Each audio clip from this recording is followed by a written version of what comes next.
சட்டம் ஒழுங்கு சீர்கெட்டு போச்சு. அதைத்தானே சொல்றோம். முதலமைச்சர் ஸ்டாலின் டோட்டல் அன்பிட்டா இருக்காரு. என்ன பெரிய நீதி இந்த அரசாங்கத்துல கிடைச்சிருக்க போது? அவங்கவுங்க வேணுங்கிறத எடுத்துக்கிட்டு அவங்கவுங்க மனமோட போக்குல இருக்கக்கூடிய ஒரு அவலமான ஆட்சி. அப்படியே within seconds, within ஒரு half an hour எடுத்தோனே 34 35 அப்படியே போயிட்டே இருக்கு. ஒரு தொலைக்காட்சியை எடுத்தோனே 40 பேரும் போட்டாங்க. மத்த தொலைக்காட்சி எல்லாம் 41 காலையில் வரைக்கும் காட்டுறாங்க. என்ன அது என் சொந்த ஊர். அன்னைக்கு அப்படியே நிலகுலைஞ்சு போயிட்டோம். என்ன நடக்குதுன்னு தெரியாம துணை முதல்வர் வராரு அவ்வளவு அவசரமா வந்துட்டு ஒரு போஸ்ட் கொடுக்குறாரு. போட்டோ ஷூட் முடியுது, உடனே திரும்பி துபாய்க்கு பறக்கிறாரு. என்ன அப்படி ஒரு வேலை? ஒரு தமிழ்நாட்டின் துணை முதலமைச்சர் இவ்வளவு பெரிய ஒரு அசம்பாவிதம், ஒரு டிராஜடி நடந்திருக்கு. ஒரு ஸ்டாம்பீட் நடந்து ஒரே டைம்ல அரை மணி நேரத்துல 41 பேர் இறந்து போறதுன்னா சாமானியமான விஷயமா? அதை பத்தி உங்களுக்கு எனக்கு வலிக்குது. கொஞ்சம் கூட இல்லாம ஒரு போட்டோக்கு போஸ்ட் கொடுத்துறாரு. ஒரு அமைச்சர் என்னடான்னா அழவே தெரியாம அழுது நடிச்சு மாட்டிக்கிட்டாரு. அதுவும் ஏடிஜிபி, டிஜிபி, செயலாளர்கள், ஐஏஎஸ் ஆபீசர்ஸ் நிறைய பேர் சேர்ந்து ஊடகத்தை சந்திச்சதை இது வரைக்கும் நீங்க செய்தியாளர் சந்திப்பு பார்த்திருக்கீங்களா? எதுக்கு அவ்வளவு பதட்டம்? அதுதான் நான் கேட்கிறேன். ஒரு மக்கள் நாங்களே என்ன மக்கள் பிரதிநிதி, அவருக்கு ஒரு பொறுப்பு இருக்குல்ல. அவர் தொகுதியில ஒரு அசம்பாவிதம் நடந்திருக்கு. நீங்க சும்மா விதண்டாவாது கேக்குறீங்க. தமிழர்கள் அத்தனை பேத்துக்கு ஒரு கெடுதல் வந்ததுன்னா எப்படி என்னால தாங்க முடியும்? நீங்க தமிழின தலைவர்னு சொல்லிக்கிறீங்களே, தமிழின துரோகிகள். அதனாலதான் நாங்க சொல்றோம், உலக தமிழர்களை மன்னிக்க மாட்டாங்க திமுகவை.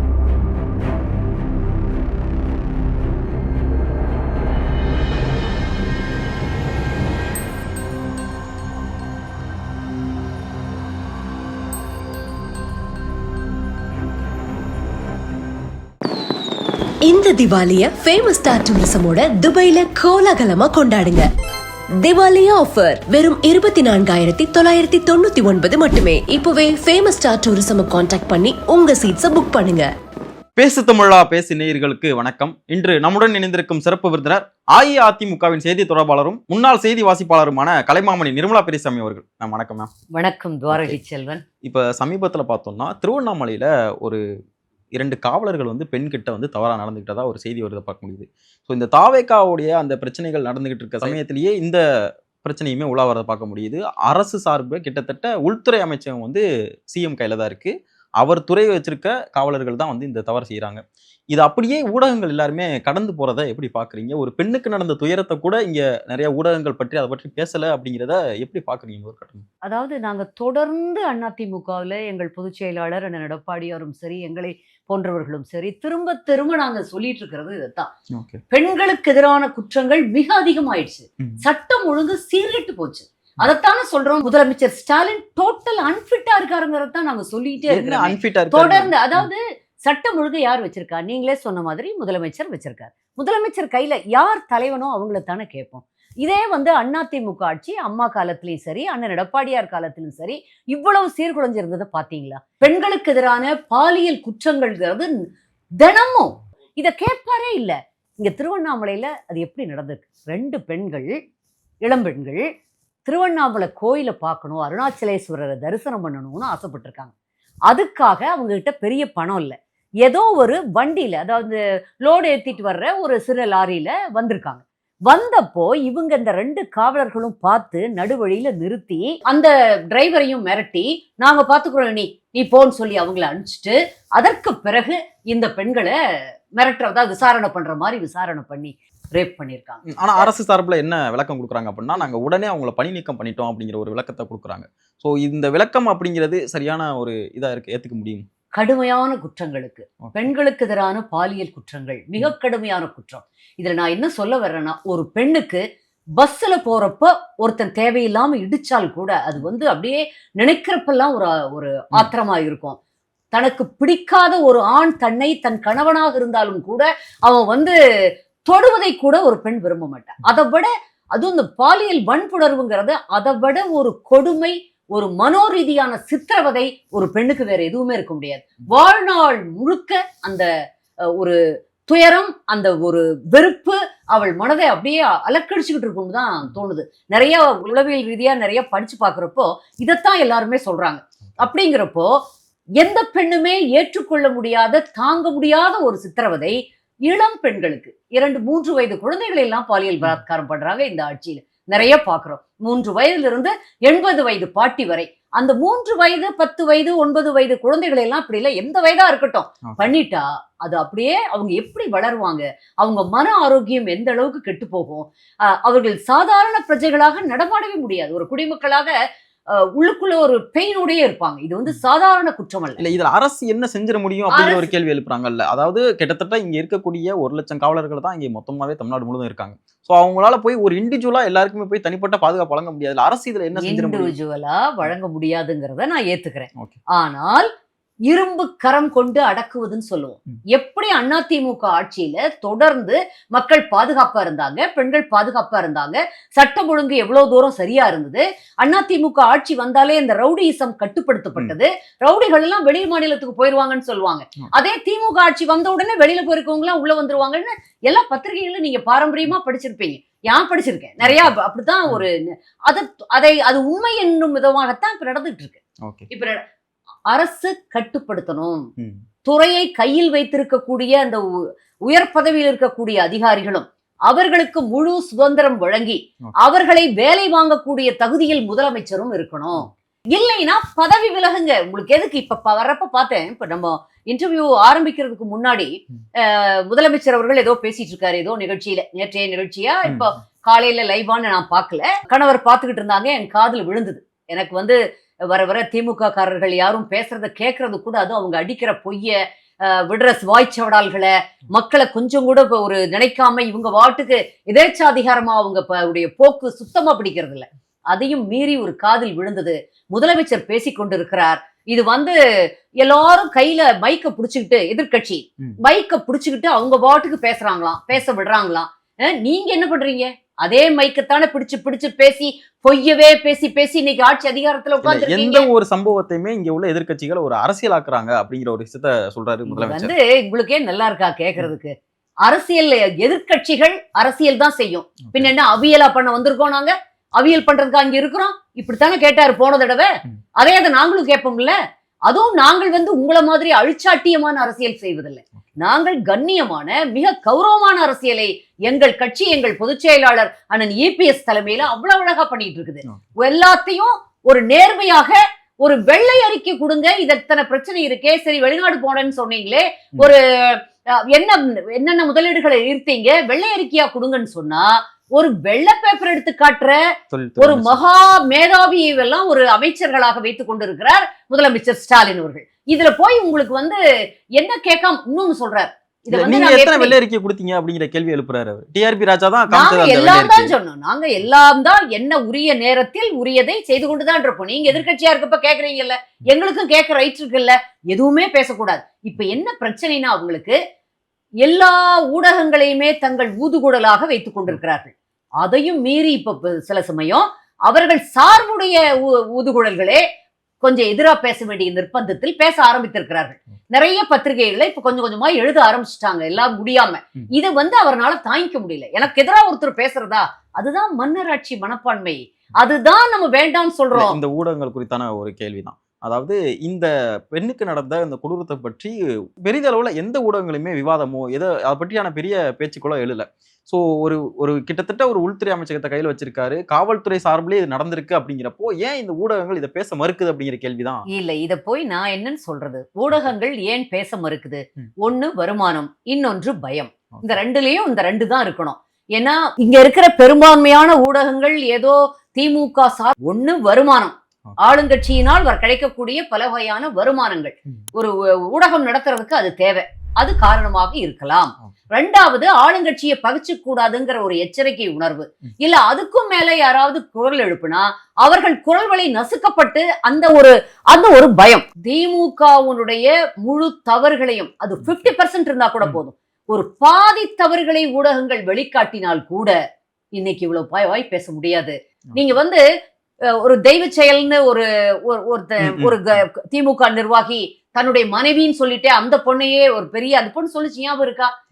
திமுக நிர்வாகிகளுக்கு விருந்தாக்குவதற்காக ஒரு படிச்சுட்டு இருக்கிற பொண்ணு திருமணம் செஞ்சுக்கிறது, திருமணம் செய்யறேன்னு சொல்லி ஆசை காட்டுறது, தன்னுடைய வலையில் வீழ்த்துறது, அதுக்கப்புறம் நீ இவங்களை எல்லாம் போய் சந்தோஷப்படுத்தணுங்கிற மாதிரியான ஒரு நிர்பந்தத்தை கொடுக்கறது, இதெல்லாம் அப்புறம் அந்த பெண்கள் அதுக்கு ஒத்துக்க முடியாம அதை ஏற்றுக்கொள்ள முடியாம வெளியில வந்தாங்கன்னா அவங்களுக்கே எல்லா விதமான பிரச்சனைகளையும் கொடுக்கறது. திமுக அரசாங்கம் அதுல பெரும்பான்மையானவர்கள் திமுக நிர்வாகிகளா இருக்காங்க. இப்ப அண்ணா யூனிவர்சிட்டி மேட்டர்லயே நம்ம பார்த்தோம்.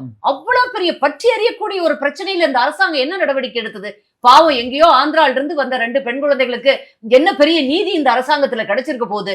அவங்க 2 பேரையும் சஸ்பெண்ட் பண்ணிட்டோம். இத சொல்லிட்டு அதோட முடிஞ்சு போச்சு அவங்களுக்கு. திரும்ப இந்த மாதிரியான ஒரு பிரச்சனை நடக்காமல் தடுக்க வேண்டிய ஒரு கட்டாயம், ஒரு நெசசிட்டி இருக்கு காவல்துறைக்கு. சிஸ்டம் ஃபெயிலியர் எங்க வருது?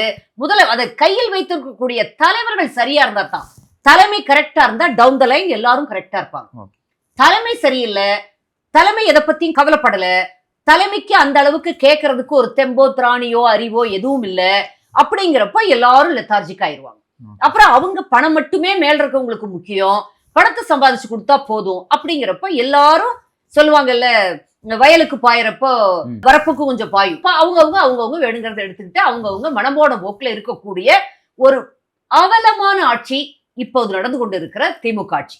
இப்ப இன்னைக்கு நான் டிவியில பாத்துக்கிட்டு இருந்தேன்னு சொன்னேன். அதுல ஒண்ணு முதலமைச்சர் குறிப்பிட்டார், இத்தனை தவறுகள் இருக்கு, கரூர்ல 41 பேர் இறந்து போயிருக்காங்க. அப்படியே வித்தின் செகண்ட்ஸ், வித்தின் ஒரு ஹாஃப் அன் ஹவர் எடுத்தோடனே 34 35 அப்படியே போயிட்டே இருக்கு. ஒரு தொலைக்காட்சியில எடுத்தோடனே 40 பேர்னு போட்டாங்க, மற்ற தொலைக்காட்சியெல்லாம் 41 காலையில் வரைக்கும் காட்டுறாங்க. என்ன அது என் சொந்த ஊர். அன்னைக்கெல்லாம் அப்படியே நிலகுழிஞ்சு போயிட்டோம், என்ன நடக்குதுன்னு தெரியாம. பாத்தீங்கன்னா அங்கேயும் சட்டம் ஒழுங்கு சரியில்லை. எங்கள் பொதுச் செயலாளர் அண்ணன் எடப்பாடியார் ரொம்ப சரியா சொன்னாங்க, இந்த நேரத்துல நாங்க அரசியல் பண்றதுக்கு விரும்பல, தரமான அரசியல்வாதி, தகுதியான அரசியல்வாதி. இந்நேரம் அந்த நேரத்துல ஆளுங்கட்சியாக இருந்து கொண்டு தவறை முழுக்க தங்கள் மேல் வைத்துக் கொண்டு கிட்டத்தட்ட ஒரு எல்லாமே அது சட்டம் ஒழுங்கு சரியில்லைங்கிறது தான் காமிக்குது, காவல்துறையின் நிர்வாகம் சரியில்லைங்கிறது தான் அது காமிக்குது. அப்படி இருக்கும் பொழுது கூட திமுகல அப்படி கடன்னு வராங்க. எங்க இருந்து வந்தாங்களோ இது வரைக்கும் எதுக்கும் அப்படியெல்லாம் டக் டக் டக்குன்னு சிஎம் நைட்டோட நைட்டா வந்ததில்ல. துணை முதல்வர் துபாயில இருந்து வராரா. ஒரு கவர்மெண்ட் மெக்கானிசம் அப்படிதானே செயல்படும். ஒரு கவர்மெண்ட் மெக்கானிசம் எல்லாத்துலயும் செயல்படணும் இல்ல, கள்ளக்குறிச்சியில அப்படி செயல்பட்டு இருக்கணும் இல்ல, ஏன் செயல்படல, ஏன் முதல்வர் பார்க்கலன்னு ஒரு ஜஸ்டிஸ் கேட்கிற அளவுக்கு வச்சுக்கிட்டீங்கல்ல, மரக்காணத்துல செயல்பட்டு இருக்கணும் இல்ல. இதுக்கு முன்னாடி ஒவ்வொரு இடத்துல எத்தனை இடத்துல இந்த மாதிரி தவறுகள் நடக்குது, தன்னோட ஜட்ஜ்மெண்ட்ல கூப்பிட்டு கேட்கிற அளவுக்கு வச்சுக்கிறீங்கல்ல. கரூர்ல இருக்கிறத பார்த்தா ஏதோ ஆன்டிசிபேட் பண்ண மாதிரி, எல்லாம் எதிர்பார்த்து இருக்க மாதிரி ஒரு முதல்வர் ஸ்டாலினுடைய திமுக அரசு இயந்திரம் அவ்வளவு ஃபாஸ்டா செயல்படுறத நம்ம இதுவரைக்கும் பார்க்கல. கள்ளச்சாராயத்தையும் இங்க இருக்கக்கூடிய இந்த ஸ்டாம்பேடையும் ரெண்டையும் ஒப்பிட்டு பேசுறது சரியான ஒரு விஷயமா இருக்குமா? ஏன்னா இங்க எல்லாமே அப்பாவிகள். கண்டிப்பா அவங்க கள்ளச்சாராயம் குடிக்கிறவங்க மட்டும் என்ன பெரிய சாராயத்தை குடிக்கிற அந்த பாவம், அவங்களும் ஒரு கடுமையான போதை பழக்கத்துக்கு ஆளாக்கப்பட்டு அந்த இடத்துல முழுக்க அதுவும் அரசின் தவறுதான். கள்ளச்சாராயத்தை கட்டுப்படுத்திருக்க வேண்டியது யாரு? அரசு இயந்திரம். எங்கள் எம்எல்ஏ போய் ஒவ்வொரு கள்ளக்குறிச்சி எம்எல்ஏ எங்கள் சகோதரர் ஒவ்வொரு இடத்துலயும் போய் கதவு தட்டியிருக்காரு. கலெக்டர் பார்த்து சொல்லியிருக்காரு, போலீஸ் எஸ்பி பார்த்து சொல்லியிருக்காரு, லோக்கல் போலீஸ் ஸ்டேஷன்ல சொல்லிட்டே இருந்திருக்காரு. இப்படி ஒரு மோசமான சம்பவம் நடைபெற இருக்குதுங்கிறத அவர் முன்னாடியே அனுமானிச்சு, கள்ளச்சாராயம் ஆறா பெருகுதுங்கிறத தெரிஞ்சு அவர் சொல்லிட்டே இருந்திருக்காரு. யாரும் காதுல போட்டுக்கல. நாங்க அதுக்கப்புறம் பேசுறப்ப எங்கிட்டயே சொன்னார், நான் ஒவ்வொரு இடமும் போய் பார்த்தேன், ஆனா அதுக்கு பிறகு யாருமே எந்த நடவடிக்கையும் எடுக்கல, நாங்க என்ன நினைச்சோமோ அது நடந்துருச்சு. கட்டுப்படுத்தணும் இல்ல, அந்த இடத்துல தானே காவல்துறையோட செயல்பாடு இருக்கு. இல்ல இந்த கரூர் சம்பவ விவகாரத்திலேயே ஏடிஜிபி டேவிட்சன் தேவாசீர்வாதம் என்ன குறிப்பிட்டு இருந்தார் அப்படின்னா, அவங்களுக்கு தேவையான போலீஸ் போர்ஸை தான் நாங்க டிப்ளாய் பண்ணியிருந்தோம், இதை தாண்டி நாங்க என்ன பண்ண முடியும் அப்படிங்கிற ஒரு கேள்வி ஏற்படுற. ரெண்டாவது, நாங்க ஆர்கனைசர் கிடையாது, நாங்க ப்ரொடெக்ஷன் மட்டும் தான் கொடுக்க முடியும், நாங்க ஆர்கனைசர் கிடையாது அப்படிங்கிற சொல்லியிருந்தாரு. இது ஆர்கனைசர் அவங்க இல்ல. அது எப்படிப்பட்ட ஊர் தெரியுமா கரூர்? ஒரு காலத்துல அவ்வளவு நல்ல அரசியல்வாதிகளை கொண்ட, எங்க சொந்த அத்தை ஹஸ்பண்ட் ஃபர்ஸ்ட் அந்த 15 திமுக எம்எல்ஏல ஒருத்தவங்க. அங்க கரூர்ல எம்எல்ஏவா இருந்தவங்க. அந்த 15 எம்எல்ஏக்கள் 1957 அதுல எங்க மாமா சொந்த அத்தை ஹஸ்பண்ட். எங்க சித்தப்பா ஒருத்தர் 2-3 பீரியட் கரூர்ல எம்பியா இருந்தாங்க காங்கிரஸ்ல. கடைசி வரைக்கும் ஒரு வீடு கூட கிடையாது உங்களுக்கு எல்லாம். அவ்வளவு இருந்தா கூட அந்த சொத்து ஏதோ அவங்களுக்கு இருந்ததுதான் இருந்திருக்குமே தவிர, ஒரு சென்ட்ரல் மினிஸ்டர்லாம் இருந்தார் சரண் சிங் பீரியட்ல. ஆனா ஒரு வீடு கூட கிடையாது. அப்படி ஒரு நேர்மையான அரசியல்வாதிகளை, ஒரு ஊருக்கு உழைக்கணும்னு நினைக்கக்கூடியவர்களை தொடர்ந்து கரூர் பெற்றிருக்கிறது. அப்படிப்பட்டவங்களை தான் முந்தியெல்லாம் அவங்க வந்து ஆதரவு கொடுப்பாங்க மக்கள். ஆனா இன்னைக்கு இவ்வளவு தரம் தாழ்ந்து சீரழிந்து போய்விட்டது அப்படிங்கிற நினைக்கிறப்ப ரொம்ப வருத்தமா இருக்கு. சொல்ல முடியாது. நீங்க விஜய் மேல, தாவேகா மேல நிறைய தவறுகள் அவங்க பக்கமும் இருந்தாலும் லேட்டா வந்தது மிகப்பெரிய தப்பு. இல்ல அந்த இடத்த தான் ஏடிஜிபி தான் கேள்வி எழுப்புறாங்க. இவர் ஏன் கூட்டத்துக்கு 12 மணிக்கு வரேன்னு சொன்னவர் ஏன் கிட்டத்தட்ட ஒரு 7 மணிக்கு இங்க வந்து சேர்றாரு கரூருக்கு அப்படிங்கறத அப்போ கூட்டம் இன்னும் ஃப்ளோட்டிங் ஆகதானே செய்யும் அப்படிங்கிற ஒரு கேள்வி எழுப்புறாங்க. முன்னாடி 4 முறை அவர் வெளியில போயிட்டார். எல்லா பக்கமுமே மாநாடுகளை தவிர மற்ற இடங்கள்ல அந்த திருச்சி, அரியலூர் போனாரு, அடுத்து நாகப்பட்டினம் போனாருன்னு நினைக்கிறேன். அங்க எல்லாமே அப்படித்தான். இப்ப எங்க இதுல இப்ப எங்கள் பொதுச் செயலாளர் என்ன பண்றாங்கன்னு சொன்னேன். அதிமுகல அந்தந்த தொகுதியில் இருக்கிறவங்க, அந்தந்த பகுதியில் இருக்கவங்களை மட்டும்தான் நாங்க கூட்டம். அதே அவ்வளவு கூட்டம். அதனால எங்களுக்கு கரெக்டாகினால மேனேஜபிள் கூட்டம். அரசாங்கமோ அந்த சிறிய சந்தை கொடுத்துருக்கு. அந்த சந்துக்கு மேல 2-3 பங்கு கூட்டம் வருது. அப்படிங்கிறப்போ அதை சரியாக கணிக்க தவறிய, கூட்டம் இவ்வளவு வரும்னு தெரிஞ்சு அந்த இடத்தை ஒதுக்கிய காவல்துறை மேலேயும் நமக்கு சந்தேகம் வருது. இன்னும் கொஞ்சம் கணிச்சிருக்கணும் இல்ல? அப்ப அது கூட நீங்க பிளான் இல்லாம நீங்க என்ன பண்ணீங்க? நம்ம காவல்துறையை கேட்கணும். ஒரு நபர் கமிஷன் போட்டிருக்கனால எங்கள் பொதுச் செயலாளர் அண்ணன் எடப்பாடியார் அவர்களை சொன்னதை போல நம்ம அதுக்குள்ள ரொம்ப டீட்டெயிலா போன வேண்டாம். எதையும் நம்ம ரொம்ப டீட்டெயிலா அனலைஸ் பண்ண வேண்டாம். இதெல்லாம் மேலோட்டமா தெரியுது. 2 புறமும் தவறு இருக்கிறது. ஆனால் சட்டம் ஒழுங்கை கவனிக்கக்கூடிய காவல்துறையின் மேல், அதை கையில் வைத்திருக்கக்கூடிய முதல்வர் ஸ்டாலின் அவர்கள் மேல் ஒரு அதிகமான பங்கு இருக்கிறது. ஏனென்றால் இவர்கள் சிறு குழந்தைகளை போன்றவர்கள். நீங்க வளர்ந்தவங்க, நீங்க தான் அதை கட்டுப்படுத்தி இருக்கணும். உங்களுக்கு அந்த ரெஸ்பான்சிபிலிட்டி அதிகம் இருந்திருக்கணும். இதுல இன்னொரு சந்தேகம். மாண்புமிகு துணை முதல்வர் அந்த நேரத்துல துபாயில இருந்திருக்காரு. துபாயில இருந்ததோடு இல்லாம இந்த சம்பவம் நடந்தோடனே அவசரமா சார்ட்டர்ட் பிளைட்ல திருச்சி வந்து, திருச்சியிலிருந்து அவசரமா நைட்டோட நைட்டாவோ இல்ல அடுத்த நாளே முதல்வர் வந்து நைட்டோட நைட்டா வர்றார். ஏன்னா எதிர்கட்சி தலைவர் எடப்பாடியார் பார்க்க வர்றாங்கன்னு முதல்ல செய்தி வருது. அப்புறம் பார்த்தா இவர் வர்றாருன்னு உடனே வர்றார். எங்க ஸ்கோர் பண்ணிடுவாங்களோ, அவங்களுக்கு மைலேஜ் அண்ட் ஸ்கோர் பண்றதுதான் எல்லாத்துக்கும் முக்கியமா இருக்கே தவிர என் தமிழ் மக்கள் மேல யாருக்கும் அக்கறை இல்ல. துணை முதல்வர் வராரு அவ்வளவு அவசரமா வந்துட்டு ஒரு போஸ்ட் கொடுக்குறாரு, போட்டோ ஷூட் முடியுது, உடனே திரும்பி துபாய்க்கு பறக்கிறார். என்ன அப்படி ஒரு வேலை? ஒரு தமிழ்நாட்டின் துணை முதலமைச்சர், இவ்வளவு பெரிய ஒரு அசம்பாவிதம், ஒரு டிராஜடி நடந்திருக்கு, ஒரு ஸ்டாம்பீட் நடந்து ஒரே டைம்ல அரை மணி நேரத்துல 41 பேர் இறந்து போறதுன்னா சாமானியமான விஷயமா? அதை பத்தி உங்களுக்கு எனக்கு வலிக்குது. கொஞ்சம் கூட இல்லாம ஒரு போட்டோக்கு போஸ்ட் கொடுத்துறாரு. ஒரு அமைச்சர் என்னன்னா அழவே தெரியாம அழுது நடிச்சு மாட்டிக்கிட்டாரு. எல்லாரும் அதை பத்தி பேசுறாப்புல பண்ணிட்டாரு. இப்ப திரும்பி அப்ப உடனே போக வேண்டிய அவசியம் துணை முதல்வருக்கு என்ன? அன்னைக்கு இந்தியா பாகிஸ்தான் மேட்ச் துபாயில நடந்துட்டு இருந்தது. என்ன மீட்டிங்க்கு அவர் அவ்வளவு அவசரமா போயிருப்பார் துபாய்க்கு? துபாயில என்ன வேலை அவருக்கு? நீங்க சும்மா சாதாரணமா முதல்வருடைய மகனா இருந்தா நாங்க இந்த கேள்வி எல்லாம் கேட்க மாட்டோம். துணை முதலமைச்சர் நீங்க துணை முதல்வர்ங்கிறப்ப நாங்க கேட்போமா இல்லையா? கேட்டா ஒரு எகத்தாளமான பதில். இது திமுக காரங்களே கேட்கிறேன், திமுக நிர்வாகிகள், திமுக தொண்டரையே கேட்கிறேன். இது நியாயமா? இது நியாயமா? அவ்வளவு அவசரமா சார்ட்டர்ட் பிளைட்ல வந்துட்டு திரும்ப உடனே போகிற அளவுக்கு அங்க என்ன தரிகிட்டு போற வேலை உங்களுக்கு? எனக்கு தெரிய இந்தியா பாகிஸ்தான் மேட்ச் நடந்துகிட்டு இருக்குது. அவருக்கு வேண்டிய யாரையோ பார்க்க சென்றிருக்கிறார். என்ன மீட்டிங் அது? எங்களுக்கு சொல்ல முடியுமா? இல்ல, இங்க ஒரு சின்ன கேள்வி என்னன்னா, துணை முதலமைச்சரோ வரலைனாலும் அதிமுக சார்பிலையோ இல்ல எதிர்கட்சிகள் எல்லாருமே குற்றச்சாட்ட போறீங்க, வந்தாலும் குற்றச்சாட்டுறீங்க. அப்ப அவங்க என்னதான் பண்ண முடியும் அப்படிங்கிற ஒரு கேள்வி. வந்த விதம் என்ன பண்ணிருக்கணும்? அங்க தங்கி இருந்திருக்கணும், பார்த்துட்டு இருந்துட்டு. துணை முதல்வர் யங் மேன் இருக்கக்கூடாதா? இருந்து கொஞ்ச நேரம் இருந்து அங்க என்ன நடந்தது ஒரு ஆர்கனைஸ் பண்ணி லோக்கல்ல இருக்க நிர்வாகிகள் என்ன பண்றாங்கன்னு பார்த்து அரசு இயந்திரத்தை முடுக்கி விட்டு கொஞ்சம் அது 6 முறையாவது நீங்கள் குறைந்தபட்சம் தமிழ்நாட்டுக்குள்ளேயாவது இருந்திருக்கணும். உடனடியா துபாய் போறது கேள்வி வரலையா? இது வரைக்கும் நாங்க அதிமுக அப்படி பண்ணிருந்தாங்கன்னா எத்தனை கேள்வி கேட்பீங்க, எவ்வளவு பேசுவீங்க ஊடகத்துல. எப்படி யாருமே கேட்கல? என்னங்க வேலைன்னு கேட்க மாட்டீங்களா? துபாயில என்ன வேலை உங்களுக்கு? அப்படி நேற்று ஹரூர்ல பேசும்பொழுது எடப்பாடி பழனிசாமி அவர்கள் என்ன குறிப்பிட்டாங்க அப்படின்னா, அவசரமா இங்க இருக்கக்கூடிய செயலாளராக இருக்கட்டும், எம்எல்ஏவா இருக்கட்டும், அதாவது எம்எல்ஏங்கப்போ செந்தில் பாலாஜி அவர்களை தான் குறிப்பிடுறாரு. ஏன் அவசரமா வந்து இங்க அறிக்கை விடுறீங்க அப்படிங்கிற ஒரு கேள்வி எழுப்புறாரு.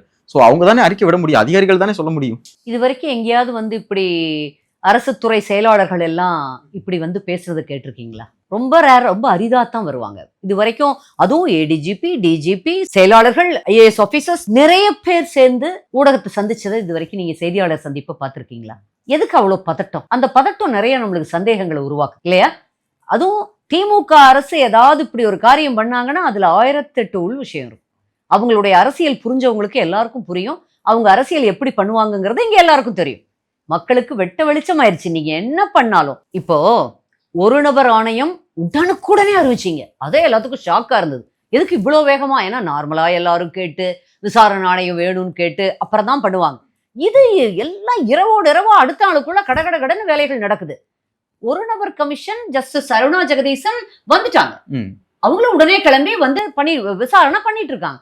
அதுக்குள்ள எதுக்கு ஐஏஎஸ் ஆபீசர்ஸும் ஐபிஎஸ் ஆபீசர்ஸும் அந்த தொகுதி எம்எல்ஏவும் எதுக்காக பேசணும்? ஒரு மக்கள் பிரதிநிதி பேசணும். அவருக்கு ஒரு பொறுப்பு இருக்குல்ல. ஜஸ்டிஸ் போட்டிருக்கீங்கல்ல. எங்கள் பொதுச் செயலாளர் சொன்னார்ல, ஒரு நபர் ஆணையம் அமைக்கப்பட்டது. ஜஸ்டிஸோட ஃபைண்டிங்ஸ்க்கு நம்ம வெயிட் பண்ணணும், காத்திருக்க வேண்டாமா? அவங்க என்ன சொல்றாங்கிறது முக்கியம் இல்லையா? அது சொன்னதுக்கு பிறகு நீங்க பேசுங்க. ஒரு விசாரணை ஆணையம் விசாரணையில் இருக்கும் பொழுது நம்ம அதுவும் அரசு இயந்திரத்துல இருக்கிறவங்களே பேசுறது முறையா? அதுதான் நான் கேட்கிறேன். நாங்களே என்ன மக்கள் பிரதிநிதி, அவருக்கு ஒரு பொறுப்பு இருக்குல்ல. இந்த அவர் தொகுதியில ஒரு அசம்பாவிதம் நடந்திருக்கு. நீங்க சும்மா விதண்டாவாத்து கேக்குறீங்க. விசாரணை ஆணையம் இருக்கிறப்போ, எதுவுமே ஜஸ்டிஸ் கையில இருக்கிறப்போ நம்ம எல்லாரும் அமைதியா இருக்கணும். ஏன் பொதுச் செயலாளருக்கு தெரியாத, எங்க அண்ணன் இபிஎஸ்க்கு தெரியாதா என்ன வேணாலும் பேசுறதுக்கு? எத்தனை இருக்கு. அவரு தானே முதல்ல சட்டம் ஒழுங்கு சரியில்லை, பாதுகாப்பு குறைபாடுகள் இருக்குன்னு எடுத்து கொடுத்தவரே அவரு தானே. அவர்கள் பேசியதில் ஒரு பதட்டமும் ஒரு தன்முனைப்போட அவங்க வந்து இல்ல தப்பு இல்லைன்னா எங்க அப்பன் குதிரைக்குள் இல்லைன்னு சொல்லுவாங்கல்ல ஒரு பழமொழி, அது மாதிரி தோணுது. வெயிட் பண்ணுவோம். ஓகே, திமுகவுடைய கூட்டணி கட்சியில் இருக்கக்கூடிய விடுதலை சிறுத்தைகளா இருக்கட்டும், கே பாலகிருஷ்ணனா இருக்கட்டும், எல்லாருமே என்ன சொல்றாங்க அப்படின்னா விஜயை வந்து கைது செய்யணும் அப்படிங்கிற ஒரு பேச்சுக்களை பார்க்க முடியுது. அந்த விஜயை கைது செய்யணும் அப்படிங்கிற ஒரு தாட் வந்து கரெக்டான தாட்டா இருக்கும் நினைக்கிறீங்களா? அது வந்து விஷ பரீட்சைக்கு இவங்க போக மாட்டாங்க. ஏராளமான ரசிகர்களை கொண்டிருக்கக்கூடிய தம்பி விஜயை அரெஸ்ட் பண்ற அளவுக்கு இவங்க போவாங்கன்னு தோணலை. ஆனா அவங்களுக்கு நினைச்சிருப்பாங்க. முதல் கட்டத்துல அப்படி கூட இருந்திருக்கலாம். ஆனா இப்ப பொறுமையா இருக்கிற மாதிரி தான் தெரியுது. சூழ்நிலை எப்படி போகுதோ அதை பொறுத்து திமுக என்ன வேணாலும் பண்ணோம், எப்படி வேணாலும் பண்றதுக்கு வாய்ப்பு இருக்கு. ஆனா நாங்க இருக்கோம் தம்பி விஜய்க்கு, ஒன்றும் இல்லை, ஒன்றும் பிரச்சனை இல்லை. நியாயத்தை பேசக்கூடிய அண்ணா திமுக இருக்கிறது, எங்கள் பொதுச் செயலாளர் இருக்கிறார், பார்த்துக்குவோம். இன்னைக்கு பேசினப்போ அதுவும் காதில் விழுந்தது. முதல்வர் பேசுறப்போ பிஜேபி ஆர்எஸ்எஸ் இயக்கத்தை நாங்கள் உள்ளேயே விடமாட்டோம், அந்த பாஜக அண்ணா திமுகவில் கூட சேர்ந்த அதாவது பாஜக வந்து அண்ணா திமுக கூட்டணியில் இருக்கு, அதனால வந்து நாங்க அதை கடுமையாக எதிர்ப்போம் அப்படின்னு சொல்றாங்க. நான் ஒண்ணு கேட்கிறேன், இந்த இடத்துல இதை பதிவு பண்ண விரும்புறேன். பிஜேபி தமிழ்நாட்டுக்கு என்ன கெடுதல் இது வரைக்கும் பண்ணுது? நாங்க வந்து முழுமையாக அண்ணா திமுக மதச்சார்பின்மையை பின்பற்றுகிறது. எங்கள் தலைவர் புரட்சி தலைவர் காலத்திலிருந்து புரட்சி தலைவி அம்மா, புரட்சி தமிழர் அண்ணன் எடப்பாடியார் வரைக்கும் நாங்க மதச்சார்பின்மையை பின்பற்றுகிறோம். அதுல எந்த மாற்று கருத்தும் இல்லை. நாங்கள் இந்து, முஸ்லிம், கிறிஸ்தவர்கள், பௌத்தர்கள், ஜைனர்கள் என்று எந்த விதமான வேறுபாடையும் காட்டுவதில்லை. இந்த மாநிலத்தினுடைய குடிமக்களை அதே போல குடிமக்களாக மட்டுமே பார்க்கிறது எங்கள் அரசின் வழக்கம். ஆனா திமுக என்ன பண்ணுது? மதச்சார்பின்மைன்னு சொல்லி பேசிக்கிட்டு ஆர்எஸ்எஸும் பிஜேபியும் நமக்கு விரோதிகள்ங்கிற மாதிரியான பிரச்சாரத்தை உண்டு பண்ணி அவங்களோட தேவையான பொழுது கூட்டு வச்சு 5-6 அமைச்சர்களை பெற்று எவ்வளவு சம்பாதிக்க முடியுமோ அந்த காலத்திலையும் அதிகாரங்களையும் சுவைத்து நிறைய சம்பாத்தியத்தையும் பண்ணிட்டு இப்பொழுதும் தங்களுக்கு பிரச்சனைனா டெல்லியில போய் காலில் விழுந்து அதை சரி பண்ணிக்கிட்டு வந்துட்டு இங்க வந்து வாய்ச்சவடால் பேசுறதே வழக்கமாயிருச்சு நமது முதல்வருக்கும் திமுக அரசு சேர்ந்தவர்களுக்கும். இப்போ என்ன கெடுதல் பண்ணுச்சு? இல்ல நீங்க சொல்லுங்க. இப்ப ஆர்எஸ்எஸ் பிஜேபி தமிழ்நாட்டுக்கு என்ன கெடுதல்? இல்ல, தமிழ்நாட்டுல இருக்கக்கூடிய அந்த தனித்துவமான கொள்கையில இருந்து பிஜேபி முரண்படுது. இங்க வந்து நீட்டா இருக்கட்டும், இந்த மாதிரியான கொண்டு வந்தது யாரு? மும்மொழி கொள்கை நீட்ட கொண்டு வந்தது யாரு? 2009 நீட்ட கொண்டு வந்தது யாரு? 2009 திமுக சார்ந்த அமைச்சர், திமுக அமைச்சர் முன்மொழிகிறார். காங்கிரஸ் ஆட்சி கொண்டு வந்து ஜிஎஸ்டி கொண்டு வந்தது யாரு? யூபிஏ அரசாங்கம் தான் இல்லையா? இதுல வந்து அதை விட இன்னொரு மாபெரும் கொடூரத்தை காங்கிரஸ் அரசும் திமுகவும் சேர்ந்து பண்ணுச்சு. 1.5 லட்சம் பேர் நம் தமிழர் ஈழத்து சொந்தங்கள் ஒரு 15 தினங்களில் கொல்லப்பட்டார்கள். செம்மணியில சமீபத்துல தோண்ட படங்கள் வருவதை நம்ம பார்த்தோம், எலும்புக்கூடுகளாக. அதிலும் ஒரு எலும்புக்கூடு, ஒரு தாய் அந்த குழந்தையை அடைத்தபடியே அப்படியே எலும்புக்கூடா கிடக்குறா. அது சிலுக்குது, முடியல. நீங்க வந்து பேசுறீங்களா? பிஜேபியும் ஆர்எஸ்எஸும் தமிழ்நாட்டுக்கு கெடுதல் நீங்க பேசுறீங்களா? காங்கிரஸ் கூட ஒட்டி உறவாடிட்டு இன்னைக்கு வரைக்கும் ஒட்டி உறவாடிக்கிட்டு அதுக்கு பதில் சொல்லுங்க. முதல்ல ஈழத்து சொந்தங்களை ஏன் அப்படி கொன்று வைப்பதற்கு உங்களை அரசாங்கம் துணை போச்சு? ஏதாவது கொஞ்சம் நான் கேட்க மாட்டோமா? கேட்போம். என்ன அக்கிரமமா இருக்கு. நீங்க இல்லைன்னு சொல்ல முடியுமா? மறுக்க முடியுமா? இல்ல யாராவது மறுக்க முடியுமா? என்ன சொல்லுங்க. இல்ல அந்த காலகட்டங்கள்ல கருணாநிதி அவர்கள் பேசியதுதான் மாநில அரசாங்கமா இருந்துட்டு நாங்க என்ன பண்ண முடியும் என்ன வேணாலும் பண்ணிருக்கலாம். உங்க பையனுக்கு உங்களுக்கு வேணுங்கிற போர்ட்போலியோவுக்கு போய் உட்கார்ந்து ஒரு வாரம் அன்றைய முதலமைச்சராக இருந்த இவர் வந்து போய் உட்கார்ந்து இருந்தார் அங்கேயே 1 வீக் டெல்லியில உட்கார்ந்து உங்களுக்கு வேண்டுவதையெல்லாம் பெற்றுக்கொள்ள முடிகிறப்போ நல்ல போர்ட்போலியோ வேணுமா இருந்து வாங்கிட்டு வர முடிஞ்ச உங்களால என் தமிழ் சொந்தங்களுக்கு ஒரு கஷ்டம் நான் போய் நின்று சரி பண்ணிருக்க முடியாதா? நான் எப்படி அரசியல் பண்ணுவேன் அந்த ஊர்ல? தமிழர்கள் அத்தனை பேத்துக்கு ஒரு கெடுதல் வந்ததுன்னா எப்படி என்னால தாங்க முடியும்? நீங்க தமிழின தலைவர்னு சொல்லிக்கிறீங்களே, தமிழின துரோகிகள் என்று அதனாலதான் நாங்க சொல்றது. அந்த ஒரு காரணம் போதும், அந்த ஒரு சாபம் போதும். இத வந்து உலக தமிழர்களை மன்னிக்க மாட்டாங்க திமுகவை. இதெல்லாம் உங்க அப்பா காலத்து அரசியல், அது காலம் முடிஞ்சு போச்சு. சிஎம் விட்டுருங்க, இப்ப ரியாலிட்டிக்கு வாங்க. உங்களால டிராமா அரசியலே பண்ணி பண்ணி பண்ணி அவங்களுக்கு டிராமா தான் இருக்கோ தவிர இப்ப எல்லாம் எதிர்த்து கேள்வி கேட்கறாங்கிறத முதலமைச்சர் வந்து இன்னைக்கு கதறாரு, புலம்பலா இருந்தது. இன்னைக்கு பேச்சு கேட்டேன், ஏதோ ஒரு நிகழ்ச்சியில பேசிட்டு இருக்காரு, ராமநாதபுரம் சென்றிருந்தாரு நினைக்கிறேன். ஆனா ஏதோ ஒரு நிகழ்ச்சியில பேசுறாரு, டிவியில இப்ப காலையில போயிட்டு இருந்தது, புலம்புறாரு. எல்லாரும் மைக்கு பிடிச்சுக்கிட்டு எதிர்கேள்வியே கேட்க கூடாதா? உங்க மேல எதிர்கேள்வி கேட்டா நீங்க உட்கார்ந்துருக்கவே முடியாது சிஎம். அதுதான் நாங்க சொல்ல வர்றோம். நீங்க வந்து ஒரு விளையாட்டு பசங்களை பிடிச்சி மாண்புமிகு அமைச்சர் பெருமக்களாக முக்கியமான துறைகளுக்கு எல்லாம் போட்டு வச்சிருக்கீங்களே, அந்த அராஜகத்தை விட வேற அராஜகம் இல்ல.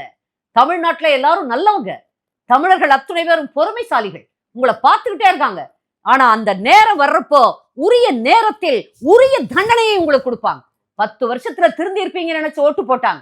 நாங்க திருந்தவே மாட்டோம். நான் முத்துவேல் கருணாநிதி ஸ்டாலின், நான் எப்படி திருந்துவேன் அப்படின்னு நீங்களும் உங்க ஆட்சியும் காமிக்குது. அப்படிங்கிறப்போ அதற்குரிய தண்டனையை நிச்சயம் கொடுப்பார்கள். அண்ணா திமுக தங்களை பாதுகாக்க இருக்கக்கூடிய அரசு எப்பொழுதுங்கிறத மக்கள் உணர்ந்து விட்டார்கள், உணர்ந்து இருக்கிறார்கள்.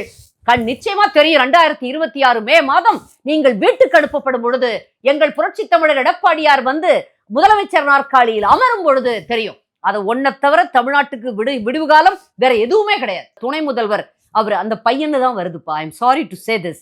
அவர் வந்து ஊரா அலைஞ்சாரே, அந்த என்ன ஆச்சு? அந்த செங்கல் என்ன ஆச்சு? அடுத்த செங்கலை உங்களால வைக்க முடிஞ்சுதா? இப்ப 2026 27ல எய்ம்ஸ் திறக்க போறாங்க கிட்டத்தட்ட. அது யார் பண்றா? அது யாரு? முதல்ல நம்ம போட்ட இவங்கதான் வந்து அதை பண்றாங்களா? மத்திய அரசாங்கம் செய்யுது. திமுக அரசாங்கத்துக்கும் அதுக்கும் என்ன சம்பந்தம்? அனிதான் ஒரு குழந்தையோட மரணத்தை வச்சு என்ன பாலிடிக்ஸ் பண்ணீங்க? இன்னைக்கு 625 பேர் அரசு பள்ளி மாணவர்கள் 7.5% உள்ளிட ஒதுக்கீட்டுனால வருஷம் சேர்றாங்க. இது வரைக்கும் 4000 பேர்த்துக்கிட்ட பல் மருத்துவர்களா ஆயிருக்காங்க. யாரால? இப்ப வந்து 2021க்கு பிறகு திமுக பொறுப்பேற்ற பிறகு வந்தாங்க. ஆனா அதுக்கு அடித்தளமிட்டது யார்? இவ்வளவு தூரம் கல்வியில் சிறந்த தமிழ்நாடுன்னு பெருமை பீச்சிக் கொள்கிறீர்கள். அதுக்கு அடித்தளமிட்டது யார்? அண்ணா திமுக. அத்தனை லேப்டாப்பும் அவ்வளவு சைக்கிளும் அவ்வளவு விலையில்லா திட்டங்களும் கொடுத்து எல்லாத்தையும் என்கரேஜ் பண்ணி ஃபாரின் அனுப்பிச்சு, இப்ப நீங்க அனுப்பல வெளிநாட்டுக்கு குழந்தையில. எங்க அம்மா இருந்து அனுப்பிச்சாங்க, அண்ணன்ல இருந்து அனுப்பிச்சாங்க. அது அப்பா ஆரம்பிச்ச திட்டம். இது சரியில்லை. ஓகே, இறுதியா ஒரு கேள்வி. தாவேகா அதிமுக கூட்டணி வர்றதுக்கான அந்த வாய்ப்புகள் எதுவும் இருக்கா? ஏன்னா நேற்று தருமபுரி ஹரூர்ல பேசும்பொழுது தாவேகாவுடைய கொடி வந்து அந்த பிரச்சார கூட்டத்துல பார்க்க முடிஞ்சு நிறைய. சோ தாவேகா அதிமுக கூட்டணி வர்றதுக்கான அந்த வாய்ப்புகள் எதுவும் தெரியுது தம்பி? அது ஏன்னா உடனேக்குடன் அவருக்கான அந்த ஆதரவு கொடுக்கிறாரு எடப்பாடி பழனிசாமி அவர்கள். விஜய்க்கான ஆதரவை அரசு மேலதான் கிட்டத்தட்ட நிறைய தவறுகள் இருக்கு அப்படிங்கிற மாதிரியான அந்த சமிக்கைகள் எதுவும் தெரியுது? அது மாதிரியான அரசியல் பண்ணக்கூடியவர் அல்ல எங்கள் பொதுச் செயலாளர். இயல்பாக நல்ல மனிதர், இதயத்தில் ஈரமுள்ள கிராமத்து எளிய மனிதர். அதனால அவர் வந்து அந்த நேரத்துல ஒரு ஆதரத்தோட, ஒரு தாயன்போட, ஒரு சகோதரனை போல தம்பி விஜய்க்கு, தாவேகால இருக்க இளைஞர்களுக்கு ஒரு ஆறுதலா தான் அவர் பேசினார். இதுக்கு வந்து பெரிய நீங்க பிளான் பண்ணி ஒன்றும் பேசல. அவர் பேச்ச பார்த்தீங்கன்னாலே தெரியும். முழு ஆதங்கத்தோட வருத்தத்தோட இத்தனை பேர் போயிட்டாங்களே, இப்படி இந்த பசங்க சின்ன பசங்க இப்படி மாட்டிக்கிட்டாங்களேங்கிற ஒரு இளைஞர்கள் தவிக்கிறாங்களேங்கிற கவலையில அவர் சொன்னார். ஓகே, பொறுத்திருந்து பார்ப்போம் அரசியல் களம் வந்து அடுத்தடுத்து எப்படி நகருது அப்படிங்கிறத. இதுவரை எங்களோட இணைந்து தங்கள் கருத்துக்களை பகிர்ந்து நன்றிங்க. நன்றி துவாரை செல்வன். பேசு தமிழா பேசு சேனலுக்கு ஆதரவு தந்து கொண்டிருக்கக்கூடிய பார்வையாளர்களுக்கு வணக்கம். அரசியல் ஆன்மீகம்னு மட்டும் இல்லாம இப்போ ஹெல்த்லயும் நம்ம வந்தாச்சு. ஹெல்த் சம்பந்தமான பிரச்சனைகளுக்கும், ஹெல்த் டிப்ஸுக்கும், ஹெல்த் கேருக்கும், இல்ல ஹெல்த் பத்தி ஏதாவது தெரிஞ்சுக்கணும் அப்படின்னு நினைச்சீங்கன்னா ஹெல்த் குரு சேனல் கண்டிப்பா உங்களுக்கு யூஸ்ஃபுல்லா இருக்கும். பேசு தமிழா பேசு சேனலுக்கு கொடுக்கக்கூடிய இதே சப்போர்ட்டை ஹெல்த் குரு யூடியூப் சேனலுக்கும் கொடுத்து அந்த சேனலை சப்ஸ்கிரைப் பண்ணி உங்க நண்பர்களுக்கு ஷேர் பண்ணும்படி கேட்டுக்கிறோம். நம்ம ஹெல்த் குரு சேனலோட லிங்கை டிஸ்கிரிப்ஷன்ல தரோம், மறக்காம செக் பண்ணி பாருங்க.